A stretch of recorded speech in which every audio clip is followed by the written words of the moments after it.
League at its core is a strategy game. While having solid champion mechanics is nice, nothing will ever trump the importance of good decision making for climbing the ranks in this game.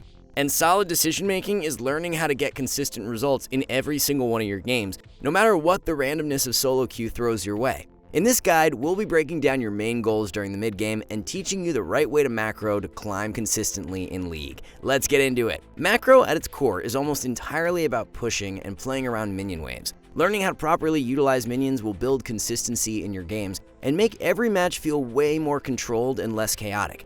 Now, a lot of this is going to rely on your ability to leave your team from time to time to go interact with said waves. There are risks associated with this, but don't worry, we'll cover how to deal with those downsides later.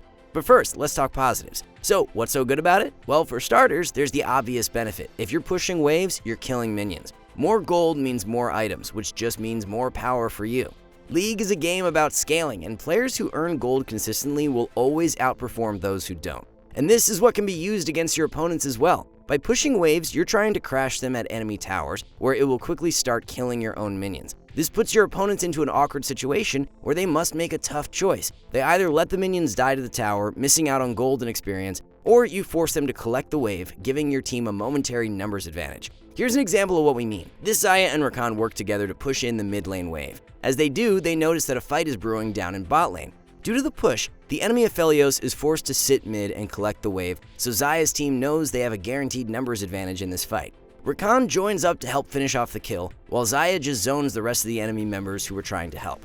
That's it, it's that simple. But the best part about pushing waves is that because Xayah crashed a wave into the enemy's tower, she had so much time to get back to mid lane that she barely missed any farm while she was gone from the lane. This is why you should almost always try to push a minion wave before any play you make. Not only is the fight easier with more members, but you're not falling behind in farm at the same time. It's simple but very effective. Now, as you all know, your opponents play randomly, especially in lower elos. What happens if they don't go to collect the wave? They just end up following you instead.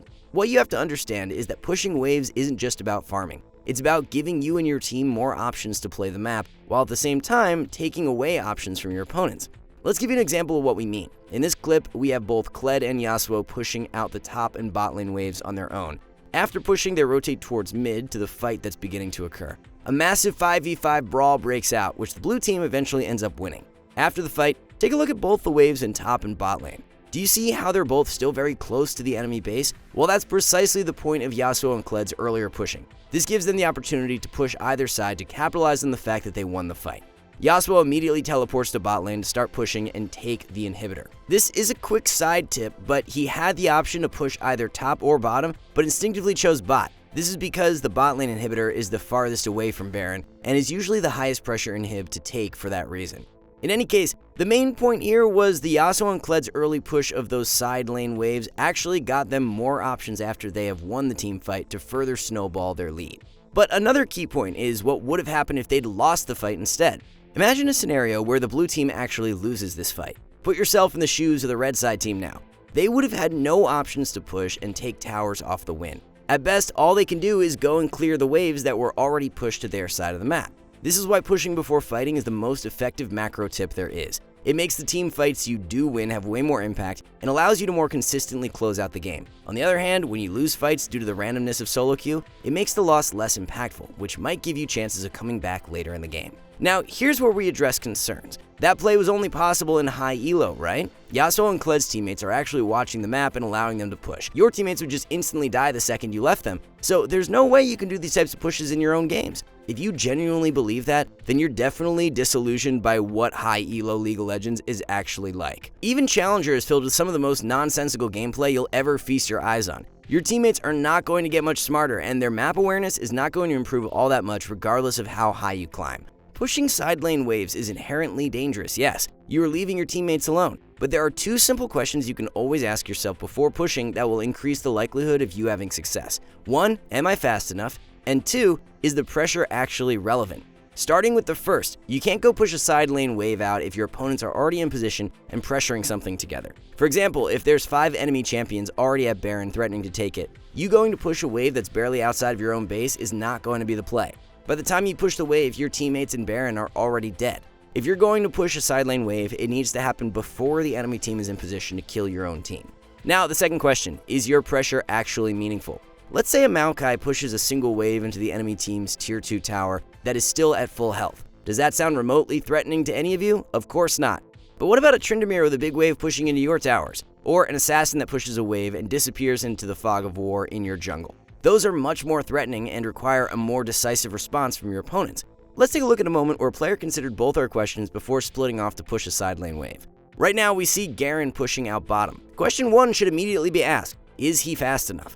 If you look at the minimap, we see that all of Garen's teammates are playing relatively safe, and no one on the enemy team is pressuring anything. It's fair to say that nothing should happen anytime soon. Not only that, but this leads to question 2, is the pressure actually relevant? Garen moves up to the next wave and continues pushing because his champion is very good at both clearing waves and destroying towers. Since both questions are answered positively, Garen does not need to hesitate in his decision to stay down here and continue pressuring.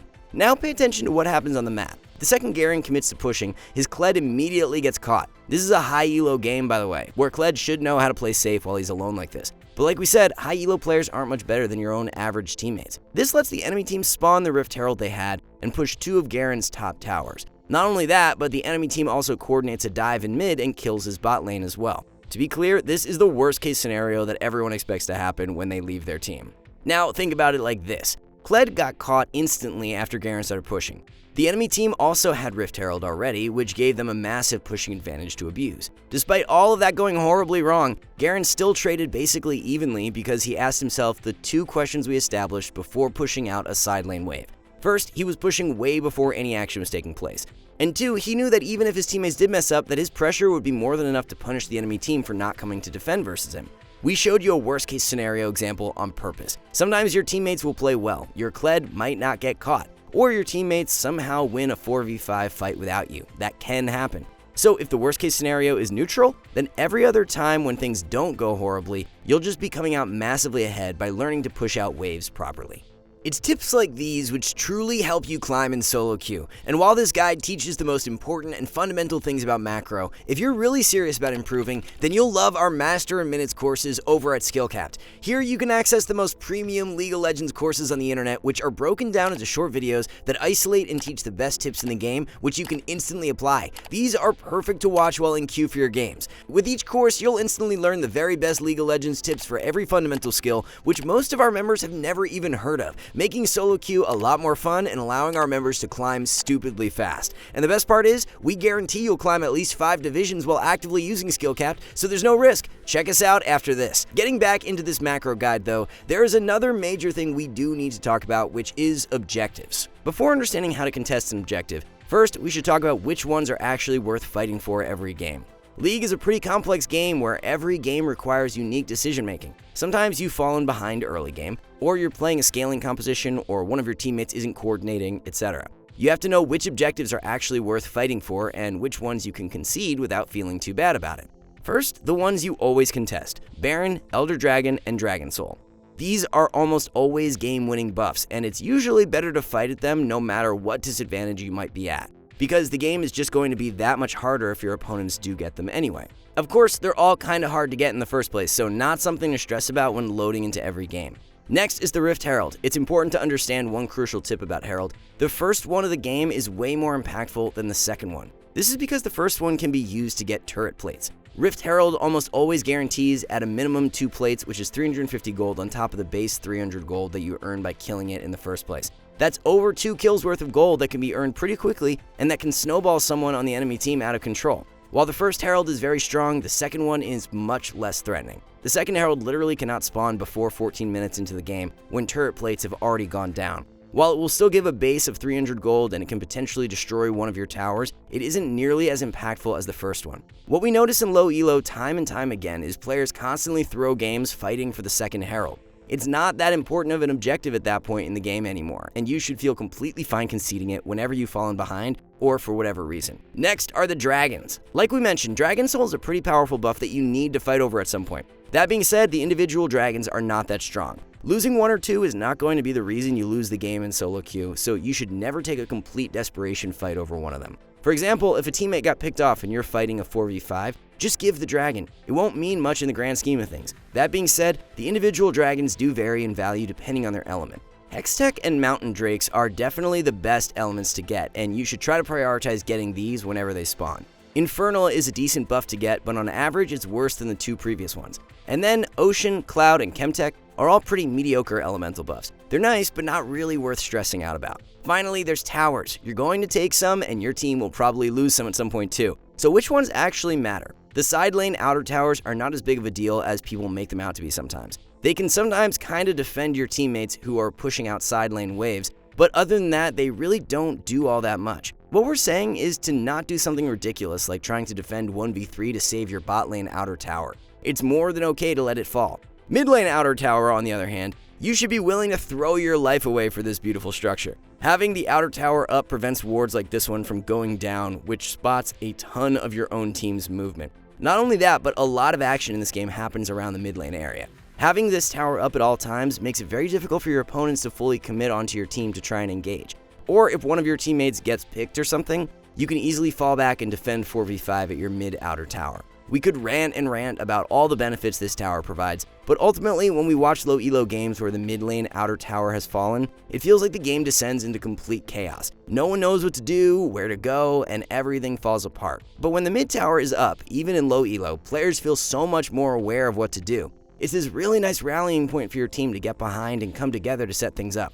Believe us, it is worth doing everything in your power to keep it up. It literally changes the flow of games for seemingly no reason. Now, as far as contesting objectives goes, the technically ideal situation looks something like this. The best advice when an objective like Dragon or Baron is spawning is to be at the objective 30 seconds to 1 minute before it actually spawns. As you can see in this clip, Lulu and most of her team were in the river placing vision and clearing enemy wards way before the Dragon has spawned. Meanwhile, Syndra was contesting the push in mid so that the enemy team didn't get any wave pressure like we talked about earlier. Because of all this great setup, when the enemy team eventually face checks to contest the Dragon, Lulu and her team are well poised to easily catch people off and secure the objective easily. Now, while that was a really nice display of coordination, that is not what we aim to teach at Skill-Capped most of the time. Sometimes your teammates will properly play together, buy vision, and contest objectives just like that Lulu's team. In cases like that, join up with them and work together to try and secure the buff. More often than not, though, they won't even know an objective is even spawning until it's been up for a whole minute. In these types of cases, you're probably better off not tilting and just going to do something else. Ultimately, we want to leave you with a clear message about contesting objectives. More often than not, these buffs are simply a means to ending the game, not what's actually deciding the match. Typically, it's the winning team that will win every fight and secure every objective. On the other hand, the losing team generally has to concede most of them and just hope the winning team eventually throws. Don't overthink it. There's no amount of macro that will let you secure a dragon when your team is down 20 kills. That level of coordination will never happen in solo queue, and trying to force it is just going to drive you insane. It's not going to happen. The best way to secure every objective is to just be winning the game, and then they'll all come naturally to your team because your opponents can't contest you. What we're getting at is that you should just learn to play waves to get ahead, and then you'll probably win the game by being able to take whatever you want on the map. At Skill-Capped, we like to keep things simple. We hope this guide helps you understand a little more clearly what you should be doing to win in every game. Thanks for watching, and see you next time.